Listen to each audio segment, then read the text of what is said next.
Hello everyone, welcome back to my channel. तो students, मैं आप लोगों के साथ शेयर कर रही थी क्लास 7th NCERT साइंस की केमिस्ट्री प्लस फिजिक्स सेक्शन, जिसमें मैं आपके कुछ चैप्टर आप लोगों के साथ डिस्कस कर चुकी हूँ।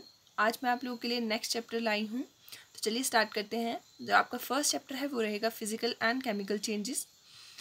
ऐसे चेंज जिनमें कि सब्सटेंस जो है अपनी फिजिकल प्रॉपर्टीज़ में चेंज करते हैं अपनी फिजिकल प्रॉपर्टीज़ को, ऐसे चेंजेस को बोलते हैं फिजिकल चेंजेस।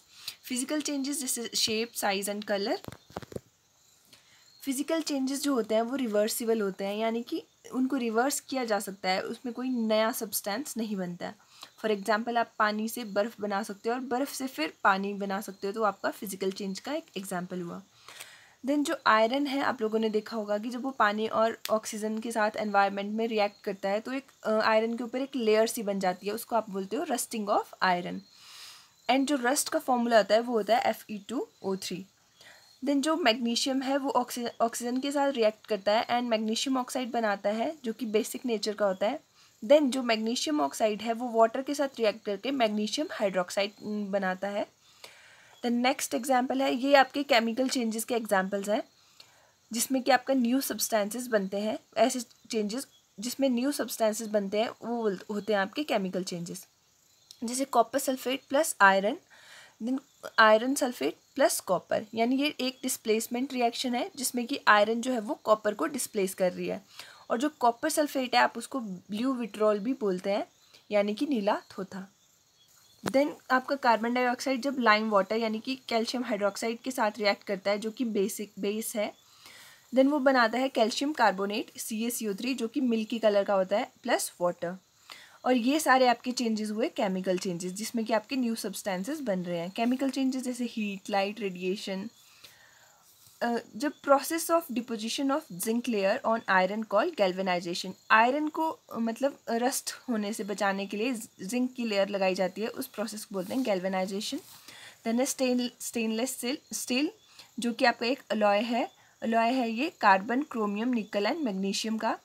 और इसको आयरन की प्लेस पे कई बार यूज़ किया जाता है, क्योंकि जो आयरन है वो उसमें रस्टिंग हो जाती है, पर स्टेनलेस स्टील में आपकी रस्टिंग नहीं होती है। देन है large crystal of pure substances formed by the process of crystallisation. Then आपका नेक्स्ट चैप्टर है motion and time. Distance moved by an object in a unit time called speed. Unit क्या होते हैं speed के? Metre पर second या फिर kilometre per hour. Speed होता है total distance covered over total time taken. If the speed of an object moving along straight line keeps changing motion, अगर कोई ऑब्जेक्ट आपका मूव कर रहा है और उसकी मोशन में चेंज हो रहा है तो आपका वो नॉन यूनिफॉर्म मोशन होता है। एंड अगर कोई ऑब्जेक्ट आपका मूव कर रहा है स्ट्रेट लाइन में विथ कांस्टेंट स्पीड, उसकी स्पीड कांस्टेंट है, तो आपको बोलोगे वो यूनिफॉर्म मोशन में है। Then to and fro motion of simple pendulum is an example of periodic और ओसिलेटरी मोशन। आपने देखा होगा जो पेंडुलम है उसकी मोशन यहाँ से यहाँ ऐसे होती रहती है, तो उस मोशन को बोलते हैं या तो पीरियोडिक या फिर oscillatory. Then a time taken by pendulum to complete one oscillation called time period. Then है आपका जो पेंडुलम है उसकी डिस्कवरी की थी गैलीलियो गैलीली ने। डिस्टेंस का फॉर्मूला होता है speed into time, and time taken is equal to distance over speed. इस तरह से आप कैलकुलेट कर सकते हो अगर कभी न्यूमेरिकल आ जाता है। Then device use to measure total distance moved by vehicle called odometer. Odometer होता है मतलब जिससे कि हम पता लगा सकते हैं कि किसी व्हीकल या कार वगैरह ने कितना डिस्टेंस आपका कवर किया।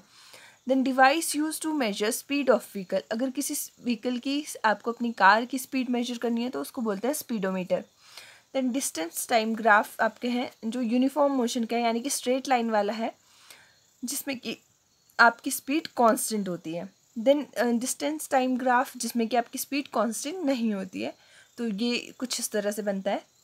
देन आपका नेक्स्ट चैप्टर है electric current and its effect. जो इलेक्ट्रिक सेल होती है एक डिवाइस होता है जो कि इलेक्ट्रिसिटी प्रोड्यूस करती है, जिससे कि आप छोटे छोटे ऑब्जेक्ट जैसे टॉर्च, क्लॉक, कैमरा वगैरह चलते हैं आपके। जो इलेक्ट्रिक सेल होती है उसमें 2 टर्मिनल्स होते हैं, पॉजिटिव एंड नेगेटिव।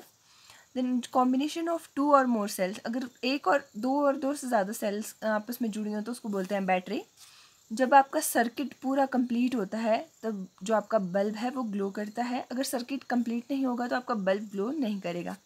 बल्ब में एक थिन वायर होती है जिसको फिलामेंट बोलते हैं, और ये फिलामेंट टंगस्टन मेटल का बना होता है। आपसे ये क्वेश्चन पूछ लिया जाता है कि जो बल्ब का फिलामेंट है वो कौन से मेटल से बना है। जब वायर हॉट हो जाती है, जब इलेक्ट्रिक करंट पास होता है, और इस प्रोसेस को बोलते हैं heating effect of electric current. Amount of heat produced in a wire depends upon its material length and thickness. ठीक है, मतलब फिर wire made from some special material melt quickly. कुछ वायर्स होती हैं जो कि स्पेशल मटेरियल से बनी होती हैं, वो मेल्ट कर जाती हैं क्विकली और ब्रेक कर जाती है जब लार्ज इलेक्ट्रिक करंट पास होता है उनमें से। और ऐसी वायर्स को यूज़ कहाँ किया जाता है? इलेक्ट्रिक फ्यूज़ में। इलेक्ट्रिक फ्यूज़ क्या करता है? घरों में यूज़ किया जाता है। ये करता है जो इलेक्ट्रिक शॉक से बचाता है, तभी ऐसी वायर्स का इसमें यूज़ किया जाता है। Then when electric current flow through a wire it behave like a magnet. Then a current carrying coil of an insulated wire wrapped around a piece of iron called electromagnet। और electromagnet की discovery की थी हंस Kristen oyster ने। Then आपका next chapter है light. Light जो है वो ट्रैवल करती हुई दिखती है स्ट्रेट लाइन में। अगर लाइट की डायरेक्शन में चेंज होता है तो उसको बोलते हैं reflection of light. And image form by plane mirror वो होती है virtual and erect, same size of an object होता है। Then is such a mirror whose reflecting surface are spherical called spherical mirror, जिसका reflecting surface जो है वो spherical होता है।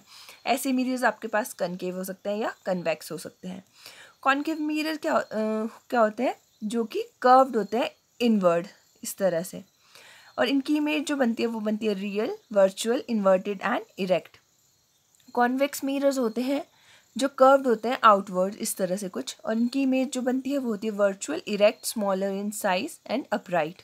जो आपके कनकेव मिरर्स हैं उनको यूज़ किया जाता है टॉर्च में, या फिर जो डेंटिस्ट है वो यूज़ करते हैं, या headlights of car and scooties वगैरह। और जो कॉन्वेक्स मिरर्स है उनका यूज़ कहाँ किया जाता है? व्हीकल्स के जो साइड मिरर्स होते हैं, देन ट्रैफिक मिरर्स में, या फिर सिक्योरिटी मिरर्स में। नेक्स्ट है lens, piece of transparent glass bound by two spherical surface. एक ट्रांसपेरेंट ग्लास का पीस होता है जो कि टू स्फेरिकल सरफेस से बाउंड होता है। इसका यूज़ कहाँ होता है? लेंसेज का यूज़ टेलीस्कोप में, स्पेक्टेकल्स में, या फिर माइक्रोस्कोप में। ये भी कॉन्वेक्स या कनकेव दोनों हो सकते हैं। कॉन्वेक्स लेंस क्या होता है? वो थिकर होता है मिडल से और थिनर होता है आउटसाइड से, और इसकी जो इमेज बनती है वो रियल बनती है, वर्चुअल बनती है, इरेक्ट बनती है, और लार्ज साइज़ की होती है। जो कॉन्वेक्स लेंस होता है ये कन्वर्जिंग लेंस होता है, यानी कि लाइट को एक जगह पे कन्वर्ज करता है। जैसे sun ray focus at point and can burn the paper. अगर सनरे को एक पॉइंट पे फोकस कराया जाए तो वो पेपर तक को बर्न कर सकती है, क्योंकि वो कन्वर्जिंग होती है।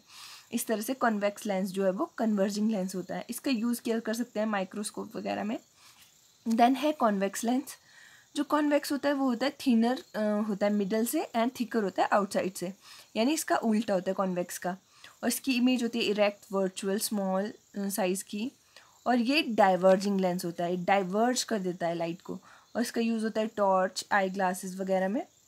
और जो आपकी वाइट लाइट होती है कंपोज्ड होती है वो 7 कलर से।